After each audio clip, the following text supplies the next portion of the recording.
The multiverse is all the rage these days. So, what will that mean for you and your writing? Great question. Probably the first time today you've been asked that question, or maybe the first time ever. The multiverse is all the rage. What does that mean? It's Sam with a Friday video for you. Still pre-recording in advance because I'm going to still be out of the country when this one airs. Next weekend, or next weekend from when you hear this, I'm recording it on Wednesday, August 16th, but it'll air in like a week and a half on the 25th, and hopefully the next Friday I'll be back home next Friday. I will see if I'm not jet lagged too much, or if I'm on a sleep schedule again, on a regular sleep schedule again, or if I'm able to do a live video on Friday the first. I'll try to. Anyway, and then I'll tell you about my trip then, because I'll have just gotten back. But anyway, today, pre-recording for August 25th. The multiverse is all the rage, as you probably know, especially if you're a sci-fi comic book person like me. That's.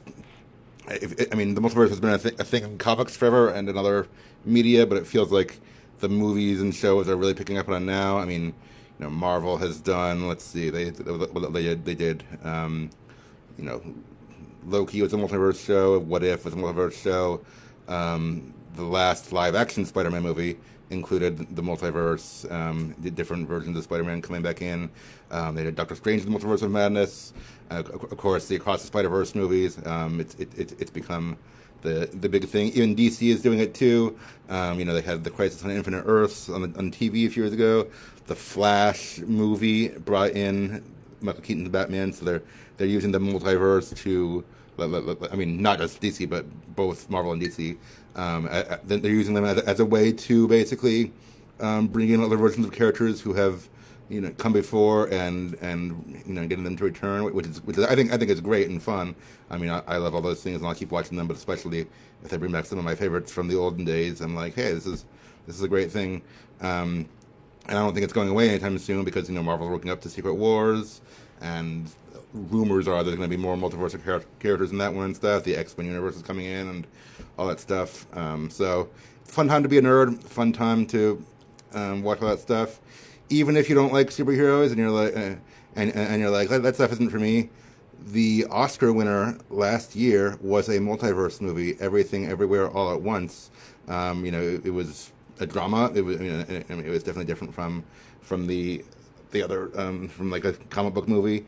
But it was still a sci-fi and a multiverse movie, and I thought that was cool. I didn't watch it till kind of recently. I didn't get to see it in theaters. I watched it kind of recently on DVD. Good movie. I can see why it won the Oscar. I mean, and it kind of used the multiverse to bring a personal element to this woman struggling with her family and her life, and what if things were different, kind of the theme. So it's really all the rage. Movies are doing it, and it's becoming the popular thing these days. And so I kind of took that and applied it to my writing, and I might challenge you to do the same. So I'll back up a little bit. My birthday was in early June. It was June 6th, actually. So we had watched Everything Everywhere All at Once, I think a few weeks before that, sometime before that, but not too long before, maybe a month before that. And then that was the same weekend Spider-Verse came out. And the day before my birthday, I went to see Across the Spider-Verse with my family, with my wife and my brothers who were visiting. Then on my birthday, so those multiverse movies were kind of swirling around in my mind. And on my birthday, I actually had a work event because there was a work conference that week and stuff, and we had a guest speaker. I do writing for work, and she was kind of talking about helping us think through the story of our lives and writing that in a summary, concise way. Actually, she gave you an exercise of like write your life story in 6 words, which is hard, of course, to do a life story. But we tried that. But I was thinking through things like, because of that exercise and because it was my birthday, I was kind of thinking through like, what's some major events of my life, major milestones that I've gone through and overcome and stuff like that. And anyway, that combined with multiverse movies I saw inspired me to write something, a short story. Well, I say short story. It's like 20 pages, so it's not a novel, but not that short. And it's a story called, that for now I'm calling Sam Into the Samverse, which is a dumb name. I mean, it's just a clear rip off of Spider-Verse. Obviously, right now it's not published. I mean, I might see if any sci-fi places will take it or anything. I haven't put it out there on the internet or anything yet, so if you're looking for it, you won't find it. Right now, it's just on my computer and stuff. But basically, it is a multiverse story about me. Like, what if I went into the multiverse and met other versions of myself and things like that? And I, inspired by Spider-Verse also, but also in the vein of Everything Everywhere All at Once. I try to make it a drama. Like, it's not an action fight battle. It's like this Sam, like the other versions of Sam are trying to recruit me, this Sam, to like encourage a younger Sam who's on the brink of destruction, possibly. I talk about things I've struggled with, depression and such, and I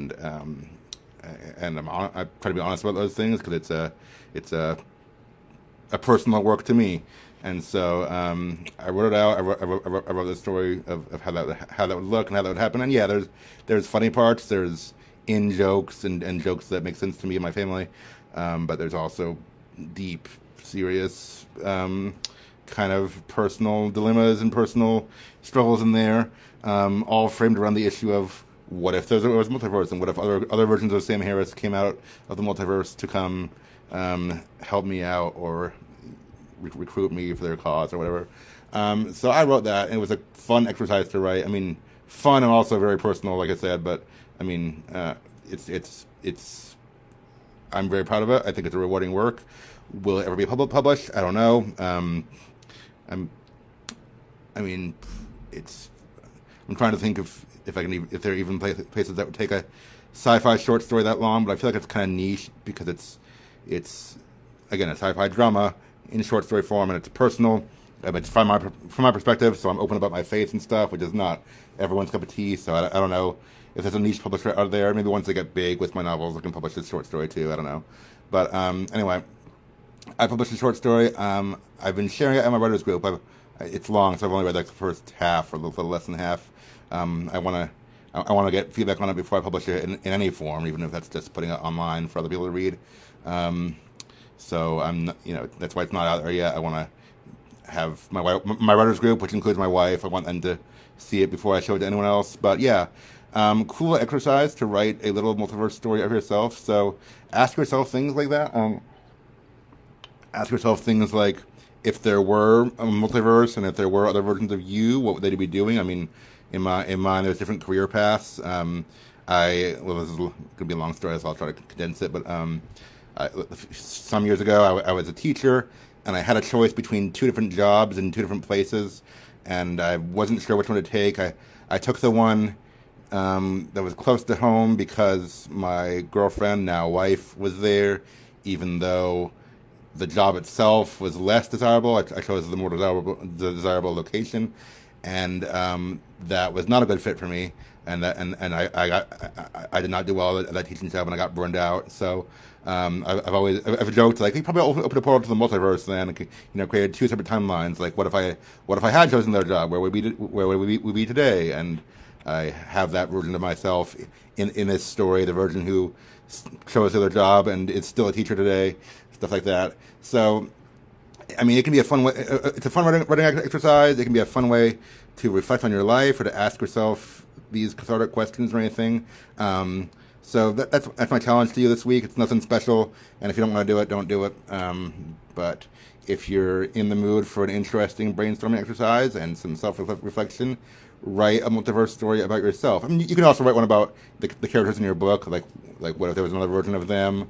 I mean, I hadn't even touched on that, but that's what most people do. But most people who are writing the multiverse stories do like a what if of your story. But write one about yourself and see what you think. And I mean, it doesn't have to be 20 pages like mine was. It can be just a short scene or whatever. But like, just ask yourself, what would you do if you met one or more multiverse versions of yourself? What would they be like? How would that conversation go? How would you, what would it make you reflect on your own life? that kind of thing. Fun writing exercise, self-reflective, thought-provoking writing exercise, and who knows, maybe it'll spawn something else, or I guess kick off some thoughts, or just what's what I'm looking for, spark some inspiration for another story too, or other writing exercises too. So that's my recommendation. Read a multiverse story, or even a short scene, whatever. Read a multiverse something about either your characters in your book or about yourself in the multiverse, and see what happens with that. I do hope to publish my story online. I mean, even if it's just me putting it online, not officially publishing. I hope to put it online at some point once people read it and I get some feedback, just to make sure it's polished enough. So look out for that if you want to read it, because I do want people to read it. But yeah, think about the multiverse and think about what that means for you and your writing. Okay, have a great week, everyone. Thanks for watching. I'll see you next time. Bye.